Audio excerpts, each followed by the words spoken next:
Hola canal, mi nombre es Luis y estas son mis historias. Todas me pasaron a mí en diferentes momentos y quiero contarles lo que hice cuando las cosas se pusieron feas. Soy trailero desde hace 17 años. Siempre pensé que el miedo era cosa de novatos, que con frenado de motor y cabeza fría cualquier noche se resuelve. Me duró hasta la madrugada en que aprendí que hay cargas que uno no ve, pero que pesan más que el fierro. Aquella noche llevaba varilla desde Tula hasta Acapulco. El despacho me atrasó por una báscula descompuesta y salí cuando ya eran como las 11 pasadas. Tomé la México-Cuernavaca con buen ritmo. El aire estaba frío y claro, y a la altura de Tres Marías la neblina se estiraba bajita, como humo pegado al piso.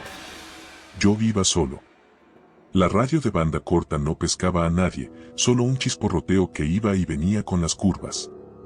En la cabina olía a café viejo y al limpiador de tablero que siempre uso. Todo fue normal hasta el entronque donde empieza la bajada hacia Cuernavaca. En la primera herradura vi una luz intermitente en el acotamiento, parecía la baliza amarilla de un auxilio vial. Frené suave para no calentar, me orillé con la mitad de la llanta fuera de la raya y asomé la cabeza por la ventanilla. Alcancé a distinguir una pick-up vieja, sin logos, con la defensa abollada y la torreta prendida. Un hombre con chaleco reflejante caminaba despacio, alumbrando el asfalto con una lámpara. Me hizo seña de bajar el vidrio. Lo hice. Tenía el rostro pálido, salpicado de polvo, y los ojos muy abiertos, como si no hubiera dormido en días. Hay derrame de diésel más adelante, me dijo sin rodeos. No frenes en seco en la curva del túnel. Mantén cambio y pasa por la orilla. Asenté con la cabeza. El tipo no pidió nada, no ofreció nada. Solo me miró fijo, como asegurándose de que yo lo había entendido. Señaló con su lámpara hacia el fondo y se alejó por el acotamiento. Cerré la ventanilla, metí baja y seguí. No habían pasado 3 minutos cuando el olor a combustible me golpeó de lleno, un olor pesado, dulce, que se pega en la garganta. El pavimento brillaba como espejo. Bajé más, sosteniendo con el freno de motor, apenas tocando el servicio para no patinar. A la derecha, justo antes del túnel, un tráiler sin caja estaba atravesado en el acotamiento con la defensa reventada. No había nadie. Solo el goteo terco del diésel cayendo a un charco oscuro que se deslizaba hacia la canaleta. Hice exactamente lo que me dijo el de la pick-up, mantuve el cambio, pisé firme y pasé por la orilla con las llantas pegadas a la línea blanca. Del otro lado, la vía estaba limpia. Respiré hondo. El corazón me dejó de golpear en el cuello. Un par de curvas después, el radio soltó un siseo y entró una voz gastada, como arrastrada por un cable viejo: ruta a control, informe de derrame en túnel, no frenen, curva cerrada. Cambié de frecuencia por costumbre y volví a escuchar solo estática. Me reí solo, nervioso. Pensé: bueno, hoy sí andan al tiro. Llegué a la caseta de cobro antes de Cuernavaca cerca de la 1. Pagué, me estiré un poco y seguí rumbo a Iguala. La autopista estaba casi vacía.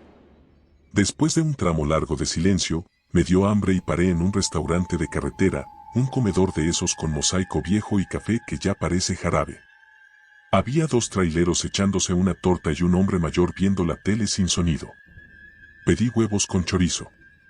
Mientras esperaba, le conté a la mesera que más arriba había un derrame pesado, que no frenaran de golpe porque el pavimento estaba como jabón. La señora frunció el ceño, puso las manos en la cadera y dijo algo que me dejó frío. ¿Derrame? Hoy no han pasado guardias.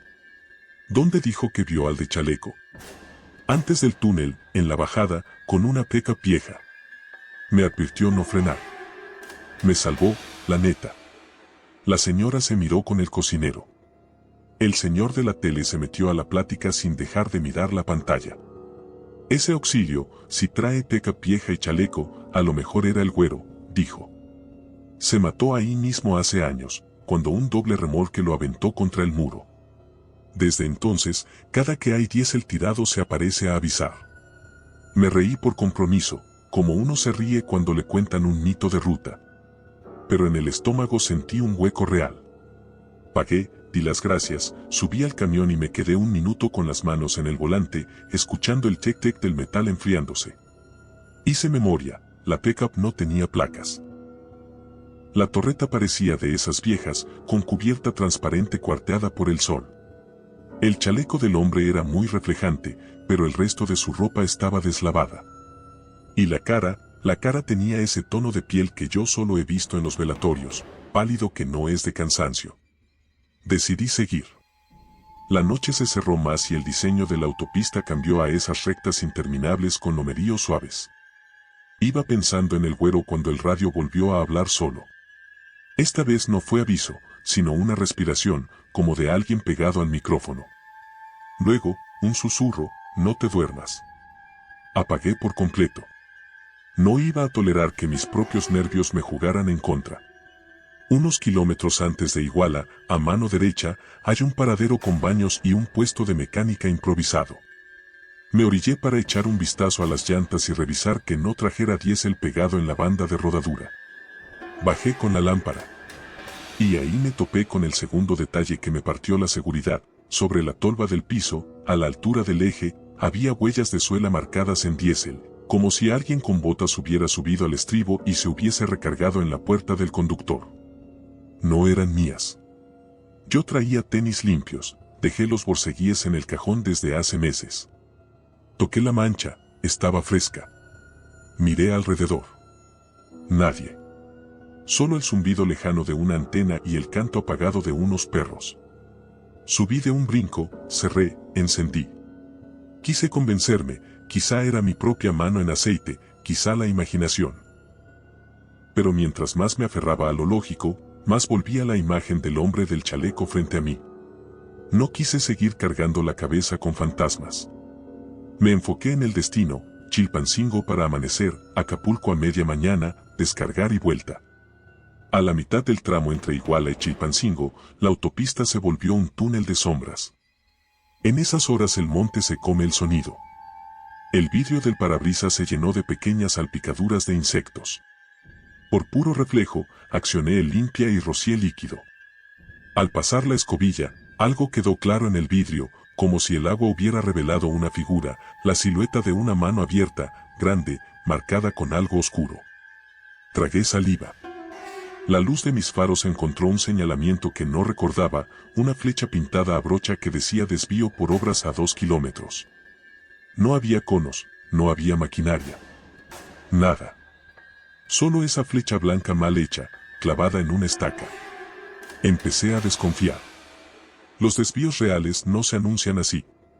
El mapa mental que me sé de memoria no trae obras en ese punto. Abrí la ventana para oler el aire. Llegó el mismo tufo a combustible, más leve que antes, pero claro. Reduje. En la orilla del camino, a la altura de la flecha, distinguí una cruz metálica corta con un moño amarillo descolorido. Me detuve un instante en el acotamiento, con intermitentes, y bajé con la linterna. En la base de la cruz, una placa de aluminio decía, con letras golpeadas, Aurelio, el Güero, auxilio vial. Sentí que el frío me subía de las botas al pecho. Regresé a la cabina sin leer 2 veces. Ya no me importó si a alguien le parecía ridículo, en voz baja dije gracias, y metí marcha. Pasé de largo el desvío. Un minuto después, las luces de un convoy de federales aparecieron a contraflujo. Me hicieron señales de bajar velocidad.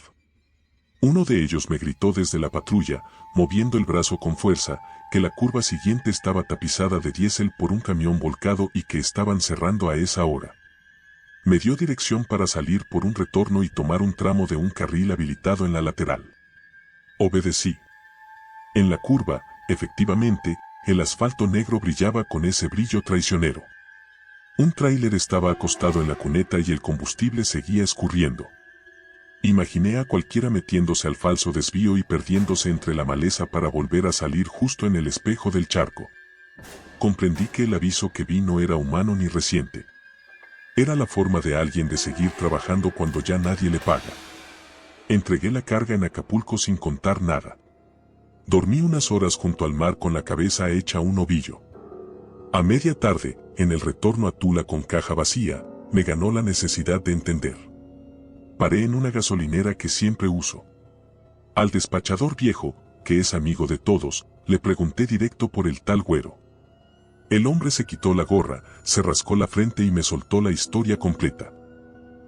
Aurelio, apodado el Güero, trabajó años en auxilio vial de la autopista. Una madrugada, mientras alertaba a los traileros de un derrame en el túnel, un doble remolque sin frenos lo aventó contra la barda. Murió ahí, con la lámpara en la mano. La empresa le puso una cruz. Desde entonces, dijo el señor, los que manejan de noche juran que lo ven, que les avisa, que les grita por el radio o que les aparece un desvío donde no hay, para que no pisen el diésel. Yo asentí sin decir lo que ya sabía. No hacía falta. Comprendí también por qué sentí botas marcadas en mi estribo, tal vez subió para ver si yo había entendido. O quizá para asegurarse de que siguiera con cambio puesto. Habrá quien diga que eso es sugestión. Yo digo que hay turnos que siguen aunque el cuerpo ya no esté. La última pieza de la resolución me llegó por un compañero de otra línea. 2 semanas después, tomando café en un parador, me enseñó en su celular una foto vieja, sacada de un periódico de Morelos. Ahí estaba Aurelio, con su chaleco y su lámpara, sonriente junto a su pickup con la defensa abollada y sin placas visibles. La nota era del año del accidente. Debajo, un párrafo, Aurelio X, conocido como El Güero, falleció la madrugada del, mientras intentaba advertir a conductores de un derrame.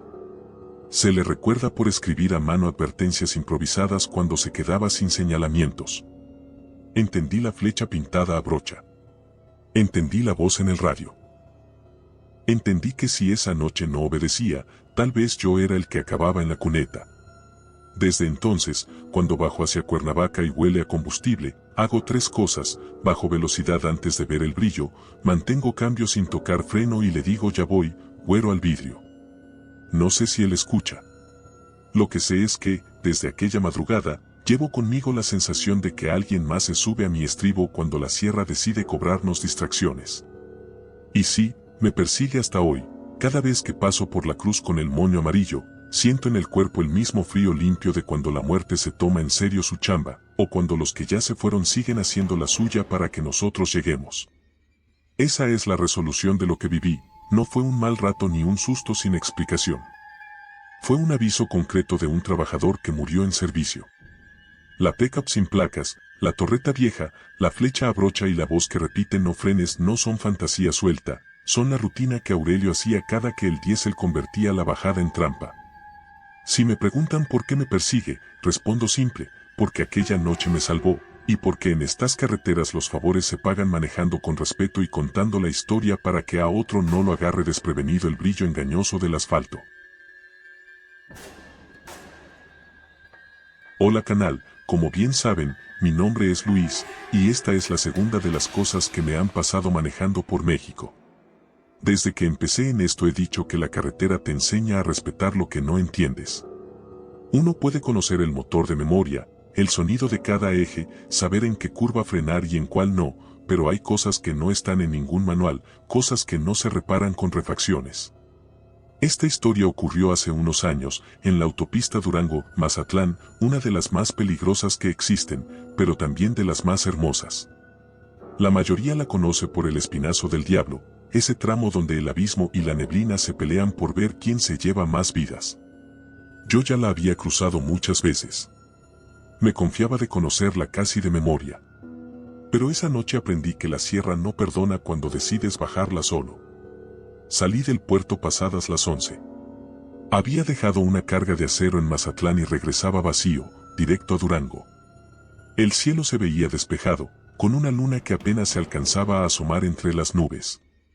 A esa hora ya no hay tráfico, solo los camiones que suben con carga pesada y los que regresamos ligeros. Prendí mi radio de banda corta, como siempre, buscando alguna frecuencia de los compañeros, pero solo escuché interferencia. No me importó.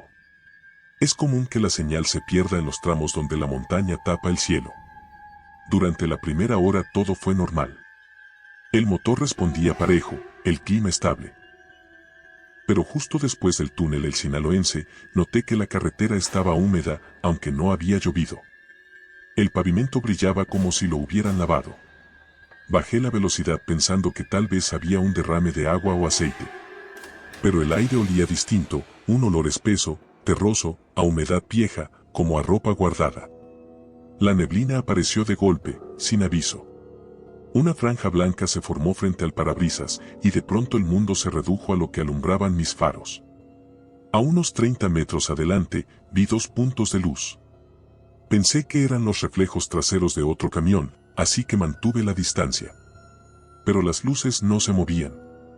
Seguían flotando, a la misma altura, sin vibrar, sin alejarse. Me pareció raro, así que bajé un poco más la velocidad.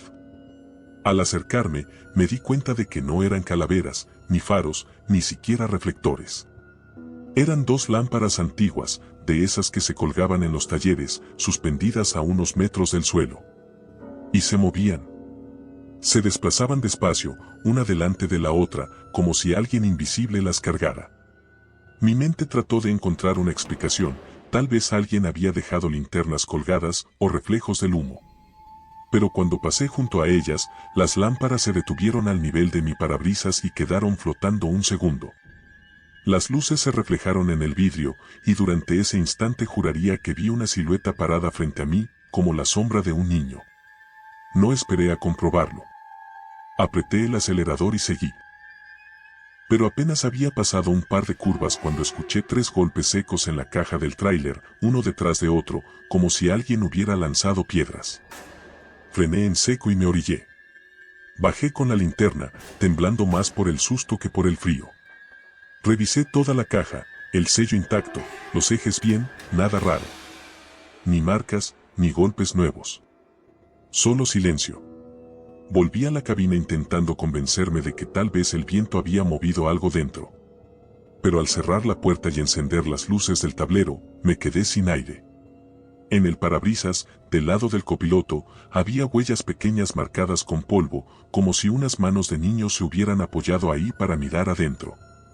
Eran nítidas. 6 dedos en una de ellas. Pasaron varios minutos antes de que pudiera volver a moverme. Prendí el motor y me puse en marcha con el corazón al cuello. Pero el aire dentro del tráiler se sentía más denso, como si alguien respirara muy cerca. El vidrio comenzó a empañarse desde dentro. Y entonces, el radio, que yo había apagado hacía rato, soltó un sonido agudo, un chillido. Giré el dial para callarlo, pero una voz se coló entre la estática. Era una voz infantil, lejana, que decía: «Papá». Solté el radio y me quedé quieto. La voz repitió la palabra, más clara: «Papá». Lo apagué arrancando el cable. No quise escuchar más. Seguí conduciendo con las manos firmes en el volante. A los pocos kilómetros, justo antes del túnel El Carrizo, el motor se apagó sin aviso. Todos los focos del tablero se apagaron y el camión siguió rodando cuesta abajo por inercia. Lo primero que pensé fue en un corto, pero el aire estaba muerto. No soplaba viento. No se escuchaban grillos ni motores. Nada. Entonces escuché un golpeteo suave sobre el techo, como si gotas cayeran, pero no llovía. El sonido cambió. Ya no era golpeteo, eran pasos. Pasos pequeños, lentos, recorriendo la caja desde atrás hacia la cabina. Abrí la puerta de golpe, bajé con la linterna, alumbré el techo. Vacío. Pero en el suelo, justo en el acotamiento, vi algo imposible, una hilera de huellitas mojadas, descalzas, que se alejaban hacia el barranco. Me acerqué unos pasos, alumbrando. Las huellas seguían hasta perderse en la oscuridad. Eran tan pequeñas que apenas cubrían la palma de mi mano. Y estaban frescas. Subí al tráiler sin pensarlo. Giré la llave y el motor rugió como si nunca se hubiera apagado. Salí de ahí sin mirar por los espejos. Más adelante, en el túnel, algo me hizo frenar otra vez. Dentro, al centro del carril, había una figura iluminada por la luz anaranjada del túnel. Era un niño, delgado, con el cabello pegado al rostro, vestido con ropa antigua, como de escuela. En la mano sostenía una lámpara roja, de esas de advertencia. Se movía apenas, marcando el alto. Toqué el claxon, pero no reaccionó. Cuando estuve a unos metros, levantó el rostro. No tenía ojos, ni boca. Solo una piel lisa y gris, como si lo hubieran moldeado de barro. Frené tan fuerte que sentí el tráiler deslizarse. Cerré los ojos. Cuando los abrí, no había nada. La lámpara seguía ahí, encendida, sola en medio del túnel. Pasé despacio, mirándola de reojo. Al salir, el radio volvió a encenderse sin que yo tocara nada. La voz, la misma voz de antes, volvió a sonar. Papá, ¿por qué no paras? Casi se me sale el alma. Apagué el aparato y seguí hasta la caseta de Coscomate, donde hay un área de descanso. Me orillé, bajé tambaleándome, con las piernas blandas. El despachador, un hombre de edad, me vio pálido y me ofreció un café. Le conté, entrecortado, lo que me había pasado, las luces flotantes, el niño, las huellas. El hombre no se sorprendió. Bajó la mirada y me dijo: eso ya ha pasado antes. En el 2010, un camión se quedó sin frenos en esa misma bajada. Venía un niño con su papá. El papá sobrevivió. El niño, no. Nunca encontraron su cuerpo completo. Desde entonces, varios dicen que lo ven con una lámpara, como si tratara de advertir. Otros dicen que sube a los camiones para buscar a su papá. Le pedí más café, no por gusto, sino para disimular el temblor. Le pregunté cómo se llamaba el niño. El hombre pensó un momento y dijo: Julián, creo. El papá sigue manejando. Nunca dejó la ruta. No quise saber más. Subí al tráiler y dormí un par de horas en la cabina. Al amanecer, cuando el sol empezó a pegar sobre la chapa, decidí revisar la unidad completa. Quería asegurarme de que nada estuviera fuera de lugar. Revisé la defensa trasera y sentí el estómago caerse. Sobre el polvo seco, alguien había escrito una palabra con letra infantil. Papá. Me quedé quieto largo rato. Luego pasé la mano y la borré, aunque sabía que no servía de nada. Con el tiempo me acostumbré a pasar por ahí otra vez, pero ya no de noche. Algunos compañeros me contaron que también han visto las lámparas flotantes o escuchado el golpeteo sobre la caja. Otros juran que el niño los ayuda, que se aparece antes de que un camión se quede sin frenos, como si intentara advertirles. No sé qué creer. Lo que sí sé es que desde esa madrugada, cada vez que cruzo la sierra, dejo un dulce sobre el tablero. Lo hago por él. Porque si sigue buscando a su padre, tal vez encuentre en ese pequeño gesto una señal de que alguien lo escucha. He intentado olvidarlo, pero no puedo. En los túneles de Durango todavía siento que me observa. A veces, cuando el parabrisas se empaña, aparece una marca de manos pequeñas y el radio suelta un chasquido que suena igual a una respiración infantil. He cambiado de camión 3 veces, pero eso no se va. Hay noches en las que despierto soñando con ese túnel, con la lámpara roja flotando y una voz que me dice papá desde el espejo retrovisor. Y me pregunto si, de alguna forma, el niño me confundió con él. Si aquella noche no me pidió ayuda, sino compañía. Si como sea, aprendí a respetar esa parte de la carretera. No todos los fantasmas asustan. Algunos solo quieren volver a casa. Y cuando vas manejando solo, con el viento golpeando el vidrio y el motor rugiendo como bestia vieja, entiendes que hay almas que todavía buscan su destino entre los kilómetros. Yo solo espero que algún día ese niño lo encuentre. Mientras tanto, cada vez que paso por el túnel del Carrizo, bajo la velocidad y toco el claxon 2 veces. No para espantarlo, sino para saludarlo. Porque aunque muchos no lo crean, hay presencias que siguen ahí, caminando con nosotros. Y lo que vi esa noche, canal, me persigue hasta hoy. Hola canal. Esta es otra de las cosas que me han pasado en la carretera, una que hasta hoy no puedo borrar de la cabeza. Porque hay cosas que no solo te asustan, se te pegan en el alma, te cambian. Fue hace 5 años, en la autopista que va de San Luis Potosí a Matehuala. Es una recta interminable, solitaria, donde el viento silba como cuchillo y las noches parecen eternas. Aquella vez traía una caja refrigerada con productos perecederos para Monterrey. Salí cerca de las 10:30 de la noche. El aire estaba tan seco que el polvo se levantaba con solo mirarlo. Al pasar el entronque de Villa Hidalgo, las luces del poblado quedaron atrás y me encontré solo con el ruido constante del motor. Esa sensación de aislamiento total, hasta que dejó de ser tranquilidad y se volvió angustia. Alrededor de la medianoche, vi lo que parecían ser unas luces a la distancia. No eran de tráiler, ni de coche. Eran estáticas, frías, azuladas, y no se movían. Conforme me acerqué, me di cuenta de que no estaban sobre la carretera, sino suspendidas en el aire, unos metros por encima de la cinta asfáltica. No podía distinguir qué eran, pero me dio miedo detenerme. Seguí despacio, con los faros bajos. Y fue ahí cuando la radio, que llevaba apagada, se encendió sola, emitiendo un sonido tenue, como de un lamento humano. ¡Ayuda!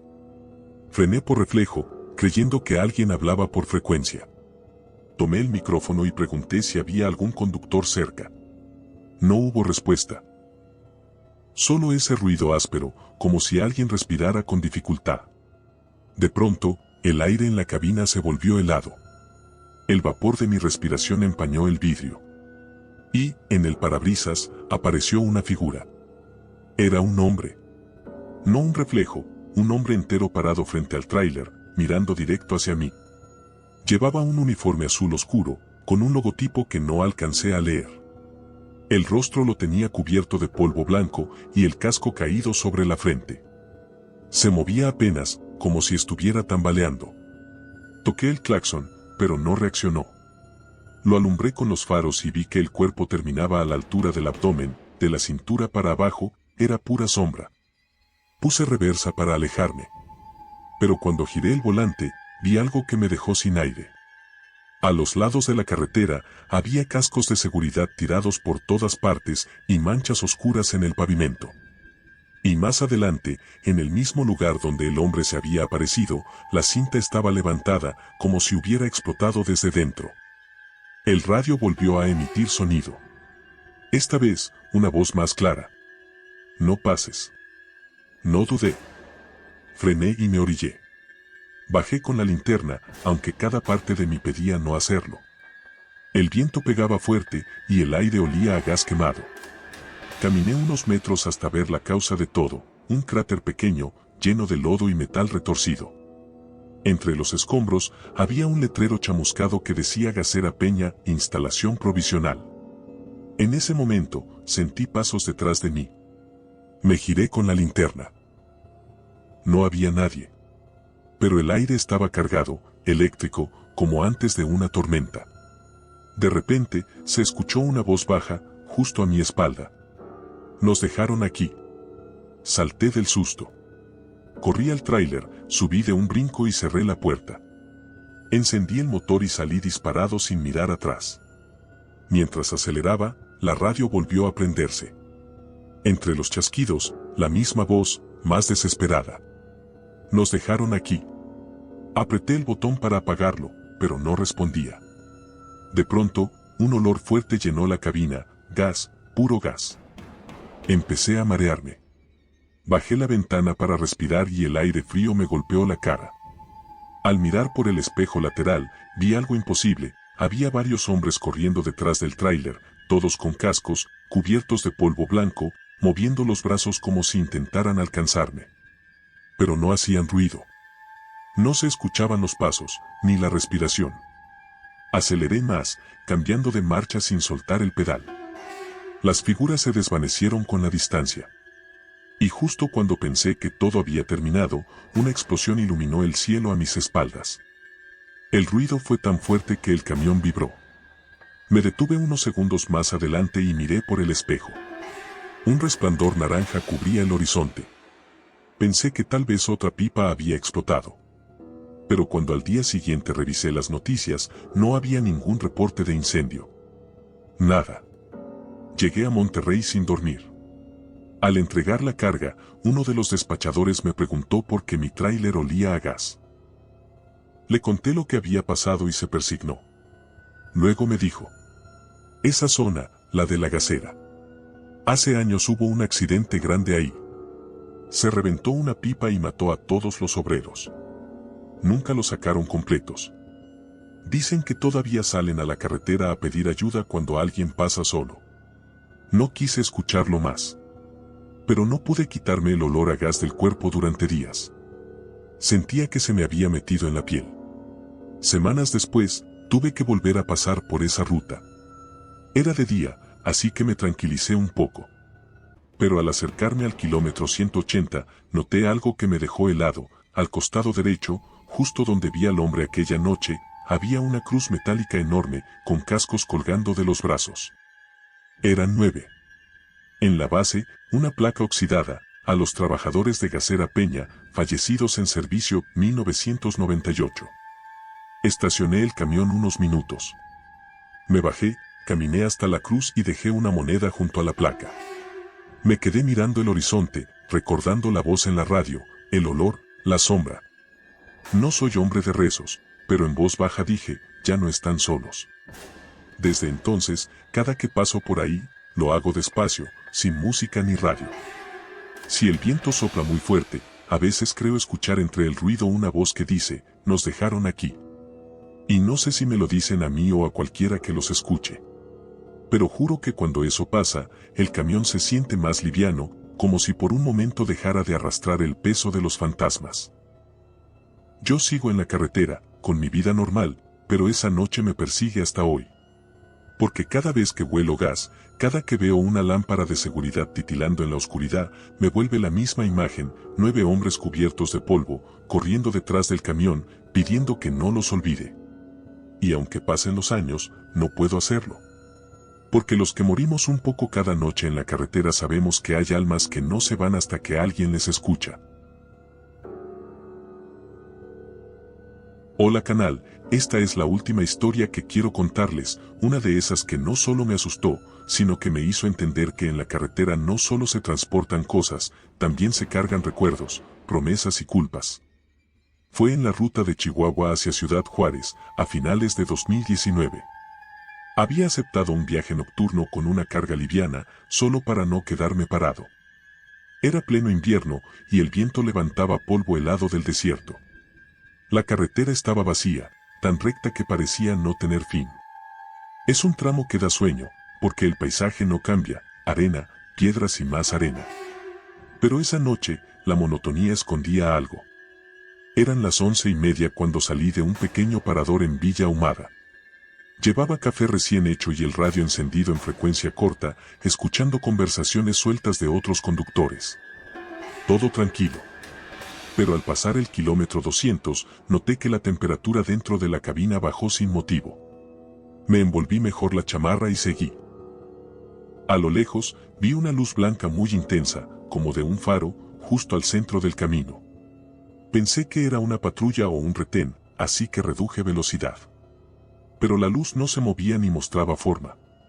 A medida que me acercaba, el aire comenzó a oler a hierro, a algo metálico, como cuando sangraste la nariz. Frené un poco más y el tacómetro empezó a vibrar. La radio se llenó de interferencia. Entonces, en medio del resplandor, vi una silueta. Era una persona, de pie, con un abrigo largo, mirando hacia mí. Me puse las luces bajas y bajé la velocidad casi a 0. Pensé en detenerme, pero cuando los faros la iluminaron bien, sentí que el corazón se me detuvo. No era una persona.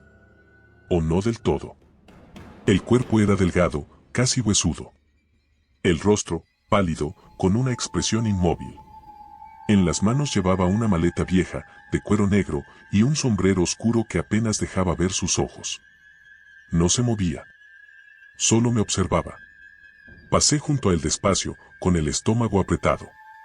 Pero justo cuando el tráiler lo rebasó, escuché un golpe fuerte en la puerta del copiloto, como si alguien la hubiera cerrado de golpe desde afuera.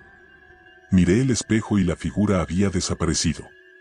Seguí manejando con el miedo atragantado, pero después de unos minutos, el espejo lateral me mostró algo imposible, una silueta sentada en el asiento del copiloto. Estaba ahí, inmóvil, con la maleta entre las piernas. Su cabeza giró lentamente hacia mí, y en ese momento el olor metálico se hizo insoportable. No grité. Solo apreté el volante y pisé el acelerador. La radio volvió a encenderse sola, y entre la estática se escuchó una voz grave, masculina, casi susurrante. ¿Puedes llevarme hasta el kilómetro 231? No respondí. Pero la voz insistió, más fuerte. No me dejes otra vez. El aire dentro del camión se volvió espeso. El parabrisas se empañó por dentro. Giré el espejo retrovisor y vi una sombra moverse detrás de los asientos, como si alguien más estuviera ahí, respirando. Aceleré hasta sentir el motor rugir. La figura desapareció del asiento, y por un momento creí haberlo imaginado. Pero entonces vi algo por el rabillo del ojo, la maleta negra estaba sobre el piso de la cabina, abierta. Dentro, había un manojo de cartas, un reloj de bolsillo roto y una foto antigua. En ella, un hombre con sombrero posaba frente a un tráiler de los años 70, con una sonrisa amplia. Detrás, podía leerse en el letrero del camión, Transportes del Norte, Unidad 23. No tuve tiempo de pensar. En ese momento, el motor falló. Se apagaron las luces y el camión se detuvo a mitad del desierto. Intenté encenderlo, pero nada. Bajé para revisar la batería. El silencio afuera era total. Ni viento, ni animales. Solo el zumbido leve del metal enfriándose. Cerré el cofre, resignado, y fue entonces que escuché pasos en la grava, acercándose desde atrás. Gracias por detenerte, dijo una voz ronca, justo detrás de mí. Me giré con la linterna. Era el mismo hombre del camino. La luz lo atravesaba como si no tuviera peso. Podía ver parte del paisaje a través de él. Tenía la piel grisácea, los labios resecos y los ojos hundidos, pero con una mirada tan triste que me dejó sin palabras. Me quedé esperando, dijo con voz temblorosa. Prometí volver con mi hijo, pero nunca llegué. Se inclinó un poco, y antes de que pudiera moverme, desapareció. Solo quedó el eco de su voz en el aire y un olor fuerte a gasolina. Subí al camión temblando. La maleta ya no estaba. Pero sobre el tablero, donde antes no había nada, apareció la foto. La misma, pero ahora con una diferencia. El hombre estaba solo, sin camión, y en la parte inferior alguien había escrito con tinta corrida, llévame a casa. Apreté la foto con las manos temblorosas. Giré la llave por impulso, y el motor encendió de inmediato. Las luces del tablero parpadearon, y el reloj marcaba justo la medianoche. Avancé sin mirar los espejos. Cuando por fin llegué al kilómetro 231, vi algo que me quitó el aliento. A la derecha del camino, una vieja barda de piedra cubría lo que quedaba de un parador abandonado. En la entrada, un letrero oxidado, Transportes del Norte, Unidad 23. Me detuve. Bajé del camión y caminé hasta el letrero. Todo estaba cubierto de polvo y arena. Dentro, solo había ruinas, un taller colapsado, pedazos de camión y una cruz con una placa. Me acerqué. La placa decía: aquí falleció Manuel Torres, chofer de la Unidad 23, el 17 de enero de 1978. Cumpliendo su deber. El nombre me sonó familiar. Revisé la foto otra vez. En el dorso, con letra casi borrada, se leía: para mi hijo, Manuel Jr., volveré pronto. No pude evitar un nudo en la garganta. Dejé la foto sobre la placa, cerré los ojos un momento y murmuré: ya llegaste. El viento sopló fuerte, como un suspiro. Y por primera vez en toda la noche, el aire volvió a sentirse cálido. Volví a la cabina. El olor a hierro desapareció. En el asiento del copiloto, donde antes había estado la maleta, solo quedaba un reloj de bolsillo oxidado, marcando las 12. Lo tomé sin pensar. Desde esa noche, lo llevo colgado del retrovisor. No porque me dé miedo, sino porque siento que, de algún modo, cumplí una promesa que no era mía. Muchos compañeros me han dicho que el tramo de Juárez a Chihuahua está lleno de fantasmas de choferes que murieron cumpliendo su ruta. Yo no lo dudo. Algunos los ven, otros los escuchan en la radio pidiendo que alguien los lleve un poco más lejos. Pero esa madrugada entendí que no todos buscan asustarte, algunos solo quieren terminar su viaje. Cada que paso por el kilómetro 231, bajo la velocidad, miro la cruz y toco el reloj. Y les juro que a veces, el segundero se mueve solo, justo cuando el viento levanta la arena. No sé si es su forma de saludarme, o de recordarme que algún día todos seremos parte del camino. Lo que vi esa noche, me acompaña desde entonces. Y aunque aprendí a convivir con el miedo, hay veces que, al mirar por el espejo, juro ver una silueta en el asiento del copiloto, sonriendo, como si todavía me acompañara en la ruta. Porque a veces, canal, lo que recoges en la carretera no es una carga, es un alma que solo quiere llegar a casa.